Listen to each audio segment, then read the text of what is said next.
மலேசிய இந்து பெருமக்களால் கொண்டாடப்படவிருக்கும் தைப்பூச நன்னாளுக்கு கெடா மாநில அரசு பண்டிகை கால சிறப்பு விடுமுறையை அறிவித்துள்ளது.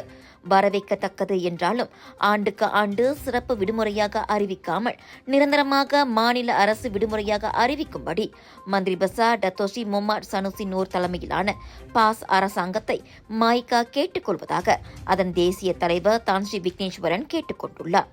கெடா அரசின் தற்போதைய பண்டிகை கால சிறப்பு விடுமுறையை மாய்கா மனமுவந்து வரவேற்பதாகவும் அதே சமயம் பாராட்டும் நன்றியும் தெரிவித்துக் கொள்வதாக விக்னேஸ்வரன் தெரிவித்துள்ளார். நாட்டின் வடக்கில் உள்ள கெடா மாநிலத்தை பாஸ் கட்சி ஆட்சி செய்தாலும் இந்துக்களின் பாரம்பரிய பண்டிகைக்கு சிறப்பு விடுமுறை அளித்திருப்பது மிகவும் பாராட்டுக்குரியது. கடந்த காலத்திலும் இதே அரசாங்கம் இதைப்போல் செய்திருக்கிறது. மலேசியாவில் வாழ்கின்ற மக்கள் பல்லின, பல்சமய, பண்பாட்டு கூறுகளை கொண்ட கூட்டு சமுதாயமாகும். இத்தகைய சமுதாயத்தில் சமய நல்லிணக்கம் மிக மிக அவசியம். அதை நிலைநாட்டும் வகையில் பாஸ் கட்சி தலைமையிலான கெடா மாநில அரசாங்கம் இந்துக்களின் தைப்பூச நன்னாளிற்கு சிறப்பு விடுமுறை அளித்து இருப்பது கெடா மாநில இந்திய சமுதாயத்தால், குறிப்பாக இந்து சமய மக்களால் பெரிதும் வரவேற்கப்படுகிறது.